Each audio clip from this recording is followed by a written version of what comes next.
Andraž, zakaj mi doma zmeri trufa slab vreme, kadar snimamo? Zato, ko ima očitno sam še takrat čas, pa termini se vsi skladajo točno s takim vremenom, ki je na voljo. Ampak jaz ti moram na začetku tega videa nekaj priznati, ne. Prav feeling imam, da sem živel zadnjih par let pod eno skalo, pa ne zato, ker ne bi vedel, da obstaja Astra karavan. To sem vedel in sva je čakala kar nekaj časa, da jo dobiva na test.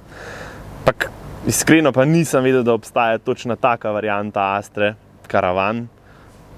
Ampak bom malo konkretno, malo kasneje povedala. Se mi zdi, da je prav na novo odkrival nek ta Opel oblikovalski jezik, zaradi tega, ker se mi zdi res, da so naredili nek napredek. In zelo veliko nekih detajlov, linij je podobnih tistih, kot so jih videla že pri črnem Grandlandu. Občutki imam, da se nam bo ta avto lih malo bolj dopadel, ampak nič, kar so rekli od Grandlanda, ne vzamem nazaj. Definitivno ne. Pa mogoče imamo tak feeling tudi zato, ker sva nazadnje testirala v bistvu novo Corso, ki je bila nekako tisti prvi avto, ki je prinesel ta nov design language in To je že full cajt nazaj. Od takrat je bila pol kar neka tišina, ampak a si za, da mi zdaj poiščeva malo tile v bistvu stvari, ki se ponavljajo po avtih. Zdaj pri sprednjem delu še ne boste pohruntali, kaj tole Astra naredi, da je res tukaj nekaj posebno. Ampak ok, lepo po vrsti. Takrat pri Grandlandu tukaj opazimo tole linijo po sredini havbe, ki jo pol opazimo tudi na zadnjem spoilerju. Pa imamo tukaj tole črno masko, ki res naredi tisti kontrast, sploh v tej srebrni barvi, tu je kot Enzoro. In pa imamo pri strani LED žaromete, lahko sicer dokupite tudi matrične, ampak že ti so res ful dobri. Pa imamo še spodaj črne reže za zajem zraka, radarski tempomat, tukaj imamo tele fake zračenke, pa LED meglenko. Ampak zdaj pa skočimo še zadaj. Meni je na zadnjem delu ta Astra še dosti bolj všeč kot na sprednjem. Prva stvar, tale linija se nadaljuje iz sprednjega pokrova tukaj v tale spoiler in v bistvu služi kot ohišje tele zavorne luči, ki je pri Oplu pokončna. Vemo, da pri večini avtov je vodoravna, tukaj so se odločili pa za malo drugačen pristop in meni je to zelo fajn. Potem seveda imamo tukaj tudi zatemnjene zadnja stekla, se pravi od prtljažnika in pa od zadnje vrste. Potem imamo tudi tele polne LED luči, ki imajo v bistvu identičen LED podpis kakor spredaj, samo seveda v rdeči barvi, pa tudi napis Astra je zdaj takole napisan, ni več prstran. Je pa tukaj en znakec, ki mogoče že malo nakazuje na to, zakaj gre, da je ta Astra malo bolj posebna.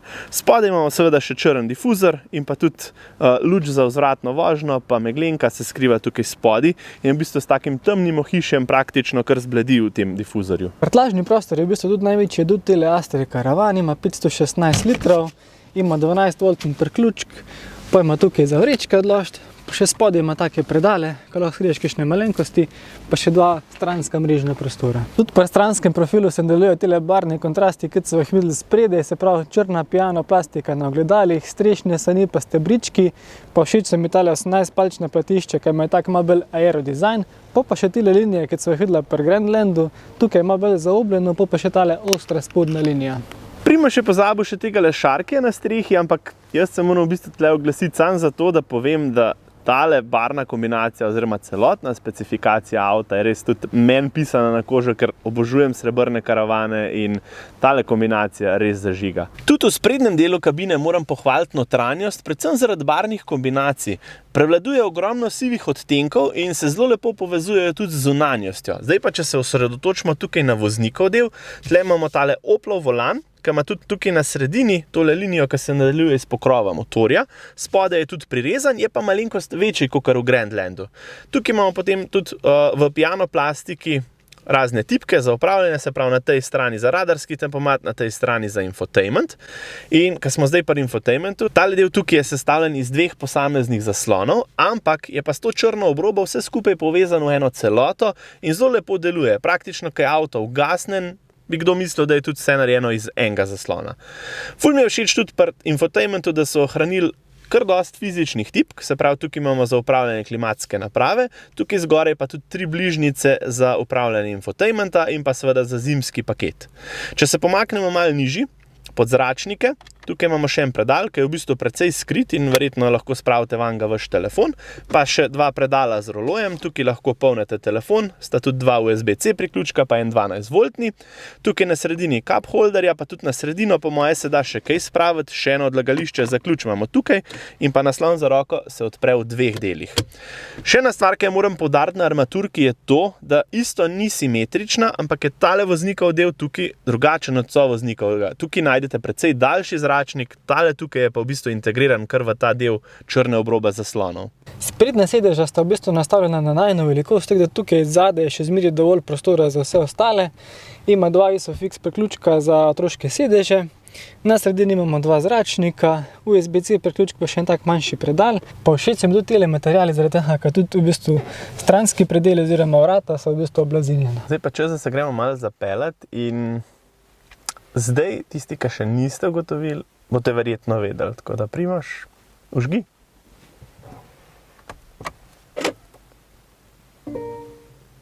Ja. Tišina. Sam klima dela.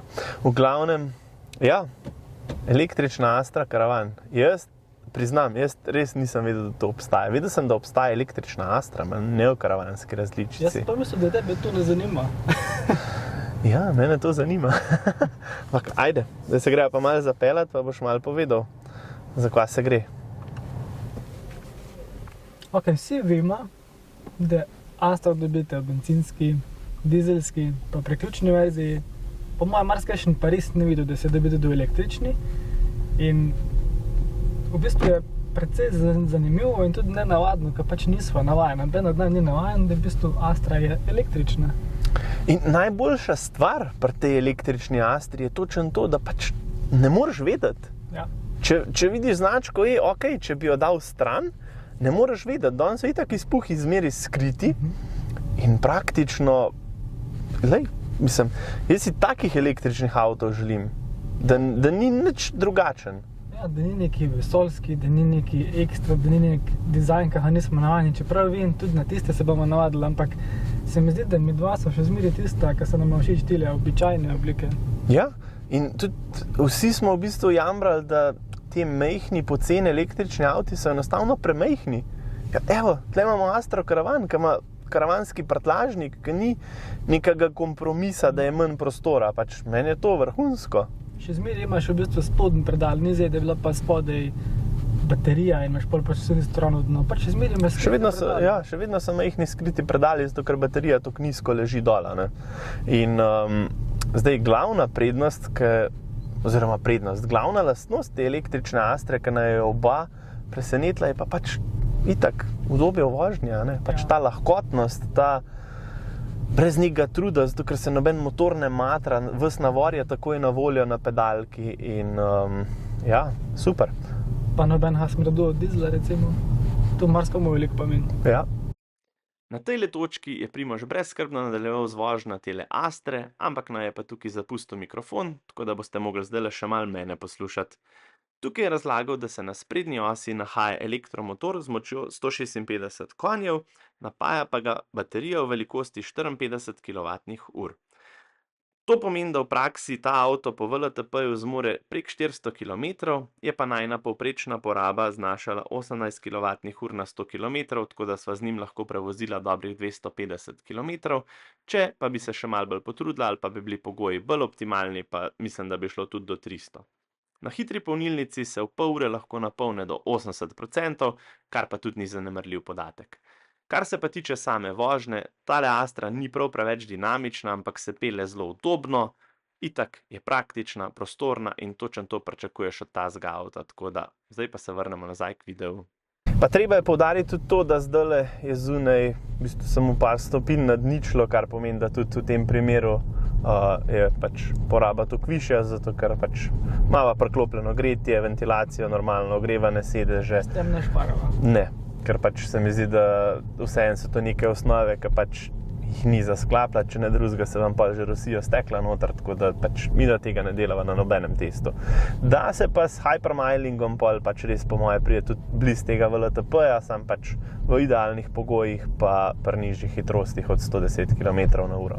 Pa spet je odvisno od vas, koliko radi pospešujete oziroma koliko radi čutite z pospeška, ne? Ja, pa če se še malo vrneva lih k tem, k moči, k motorju, k pospešku.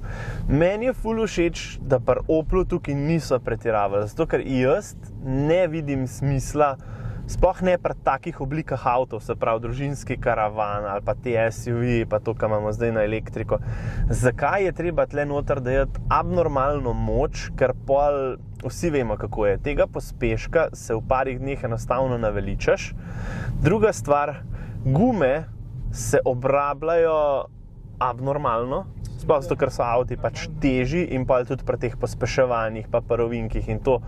In se mi zdi, da pa tudi pri kakšnih teh, dajmo reči, performance električnih avtih se pa vsi začnejo zelo hitro pritoževati, ker grejo v enem letu čez 2 ali pa celo 3 sete gum in to kar naenkrat pol sploh ni več poceni. Tako da meni se zdi ta izbira, se pravi 156 konjski elektromotor na sprednji osi, vrh glave, zato ker pospeš lih tako kot en normalen dizel, s tem, da pač navor je instanten, tako kot si že ti prerekel. In za prehitevati je dost, za voziti je dost, noben klanc ni problem. Praktično meni je super izbira in s tem tudi pol imaš nižje stroške, nižjo porabo in tudi samo obrabo in stroške okrog tega avta. Najbrž bi ti bilo še bolj všeč, če bi bila mogoče kapaciteta baterije še toliko večja. To pa ja, če bi jo dvignili tam na 71 ali pa rečemo 80, a ne, da bi pol dejansko prišli do nekih 350 do 400 km. To je pa že taka konkretna razlika. To je pa pol že orang za razmisliti, a ne. Pa pri tej je res super, da niso pretiravali recimo s kakšnimi abnormalnimi velikimi platišči, a ne? Tudi ja, ozke gume, pa še zmeraj izgledajo čisto lepe, pa tudi te aerododatki se jih da sicer odstraniti. Malo sem bral, malo sem se poglobil v te aerododatke na platiščih, zakaj je to tako. To je v bistvu pri teh meritvah, ko pol avto pade v nek razred, ne vem, če lih emisij, ampak pač določene dajatve, ki jih mora pol v bistvu prodajalec plačati zanj. S tem se pač zmanjša ta aerodinamičen količnik in pač pade v nižji razred, ampak še vedno pa obstaja možnost, da ti to pa doma stran vzameš, pa imaš pač brez tega, ne? Ampak to pa v bistvu pripomore k neki številki, ki se pol pri tem avtu pozna. Ampak se mi zdi, da je v bistvu kar dober zaključek. Mislim, meni super izgledajo, ja, super izgledajo. Jaz po moje bi jih dvakrat, trikrat na let stran vzel pa spucal pač umazanijo zadnje, ampak drugače pa bolj, ko je feltna zaprta v končni fazi, manj zavornega prahu pride ven in pač se da lažje spucati saj spredaj. Ja, pa mene res skrbi oziroma me zanima, kam bo šlo to vse naprej zaradi tega, ker recimo vsi ti električni avti, ki prehajajo, vsi ti veliki, višji cenovni rangi, višji avti, neki hudi SUV, vse to je kaj, to je že 20 cul, 19 je že minimalno. Ja, seveda. In se mi zdi, da tudi cena gume oziroma vsi stroški, ki pridejo s tem povezani, niso lih tako simpel oziroma nabaja simpel za vse. Ja, prvih par let sej, avto kupiti sploh ni tak problem, to se že zrihta pa kakšno financiranje pa vse, ampak pa kaj treba pa gume zamenjati, se pa začnejo problemi, pa se začneš šparati s kakšnimi kitajskimi gumami, ki pa nimajo več optimalnega performansa, ne, pa ne rabi biti za, ne vem, neko dirkanje po ovinkih, ampak že samo zaradi bremzanja, ne.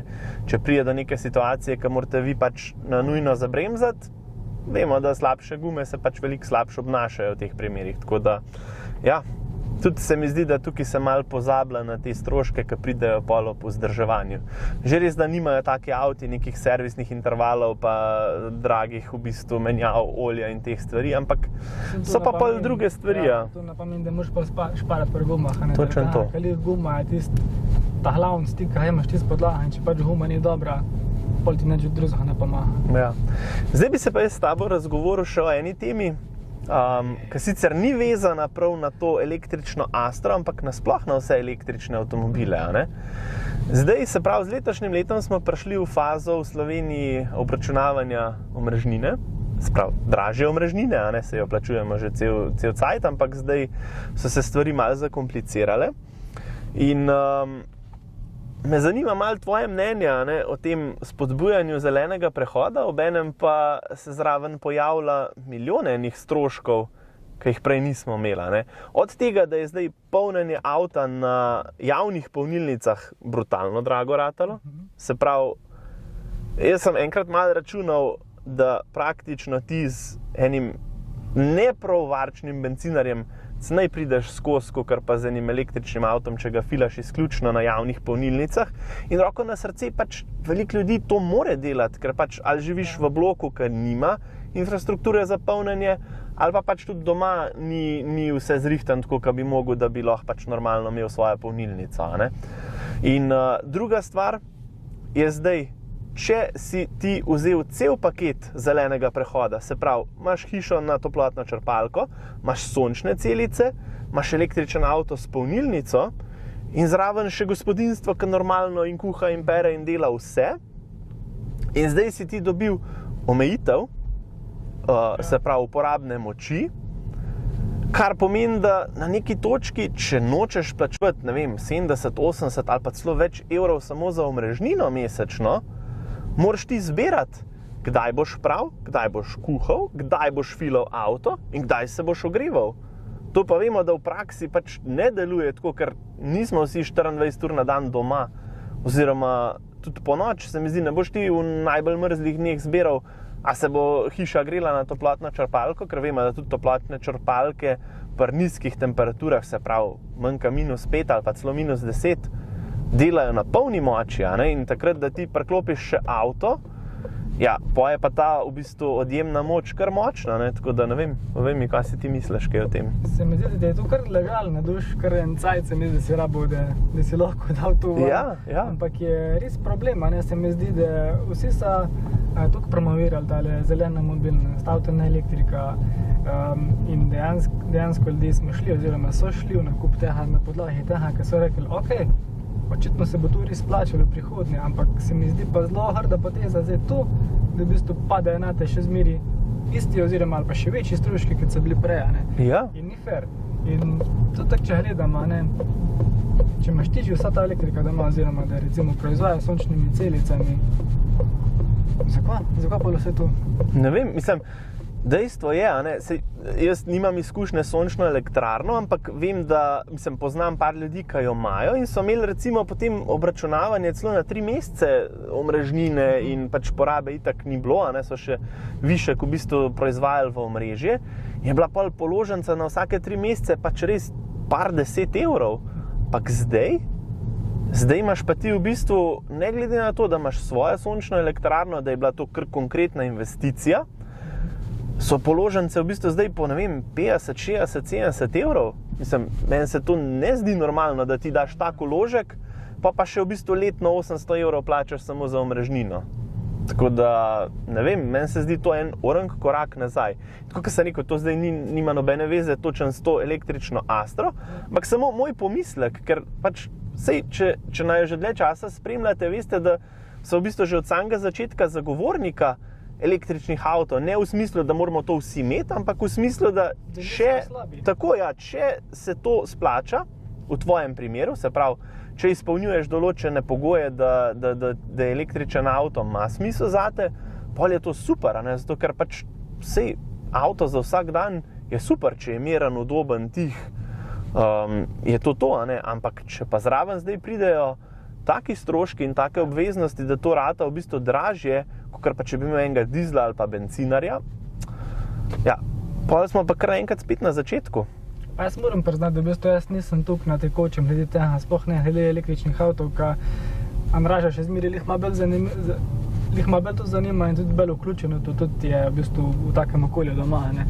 Ima tega doma, ima ga brat in se mi zdi, da je pač logično, da te to lih malo bolj pati. Ja, pač dejansko lahko to spremljam iz prve roke, a ne, pa tudi sama računica se je dolg časa splačala, samo zdaj pa jaz nisem več prepričan v to in pač vem pa za par ljudi, ki se pač sprenevedajo oziroma slepijo same sebe, da ne, sej to se še zmer splača, ampak ko pa ti daš na mizo vse številke, ves denar, ki si ga investiral v to, ali pa, bog ne daj, si vzel še kakšne kredite za to in že tako imaš neko mesečno obveznost, pa je pa še v bistvu zraven toliko stroškov zdaj na novo, a ne pa v navednicah celo kazni za neko višjo porabo, a ne, pol pa je tukaj res vprašljivo. No. Tako da jaz na tej točki tudi vas v bistvu prosim, da napišete v komentar kakšno svoje izkušnjo, kakšno svoje mnenje, tako da dobiva tudi midva malo pogleda, no, ali pač si sam midva tako mislva, ali je pač še kdo na istem. Vaše izkušnje. Tako ja, če imamo koga, ki je pač šel čez vse to, kakšno je stanje zdaj, ali pa ne vem, če ste razmišljali o nakupu električnega avta, pa še zmeraj razmišljate, ali vas je zdaj to odvrnil in tako naprej. No. To me res zanima. Če sem iskren, sploh ne vem, kako naj zaključim ta video, zato ker po en stran me kar matra, da bi kupil tako Astro, zato ker odtehta oziroma odkljuka kar ogromno enih kljukc na mojem seznamu. Dobro zgleda barva, itak, pa feltne, pa prostornost, pa uporabnost, pa tudi sama vožnja. Pač električni avti za vsak dan, jaz sem takoj za. Ampak pol pa itak nastopi par problemov oziroma dejavnikov, ki pol vplivajo na vsakega posameznika drugače. Jaz se recimo ful veliko vozim vsak dan, tudi zelo dolge razdalje, včasih tudi konkretno daljše, kakor jih ta Astra zmore na enem polnjenju. In pač dostikrat se zgodi, da tudi nimam časa, da bi se lahko ustavil na kakšni polnilnici. Če pa imate kakšne krajše razdalje, ne, ali pa da recimo imate šiht relativno blizu svojega doma, se mi zdi pa tu en popoln avto. In tudi pol za vikend si lahko načeloma splaniraš kakšen tak izgled, da se pol ustaviš na polnilnic, čeprav, ja, dokler ne bo neka ta infrastruktura res porihtana, se zna zgoditi tudi kakšna gužva na kakšnih. Točno to, pa smo še vedno kar daleč od tega, da bi vse funkcioniralo popolno. In tukaj tudi se mi zdi, da prevečkrat prelagamo vso odgovornost na izdelovalce avtomobilov. Tudi samo omrežje pri nas ni popolno. Dostikrat se zgodi, da kakšna polnilnica, na katero pridemo, ne deluje in dostikrat se zgodi, da ta polnilnica, ki ne deluje, je v bistvu edina polnilnica na tisti točki, tako da se ne moreš prestaviti na naslednjo. A ne? Ja, pa se mi zdi, da se zelo prevečkrat igrajo avte, ki v bistvu niso narejeni v prvotnem namenu za elektrika, ker tudi tale Astra v bistvu je, primarni motori so v bistvu bencinski, pa dizelski, pa tudi priključni hibrid je, ampak elektrika je ful pašen. Jaz, ko sem se vozil, sem bil kar tak, pač Andraž, meni je tudi ta avto ful všeč. Ja, mislim, že sam to vam po moje dosti pove, da na parkirišču sem videl imela na izbiro dve Astri, bencinsko ali pa to. Ampak mene je že sam ta koncept električnega karavana, za katerega jaz nisem videl, da obstaja, ja, me je takoj potegnil noter, tako da zato sva v bistvu izbrala to Astro. Tako da, če jo primerjamo tudi cenovno s kakšnimi drugimi avti, ki so konkretno manjši, ja, tle v bistvu sploh ni debate, Astra zmaga. Ampak gre za točno ta avto, oziroma za točno ta Astra, kaj je, se mi zdi, da jo dobite za 24.800 zaključena subvencija. Ja, spodaj bo pustila tudi link, ker teh Aster v Sloveniji praktično ni, ja. Je pa tale na voljo na Savalu. Tako da, hvala lepa še enkrat Savalu za tale testno doživetje. In pa se vidimo v naslednjem.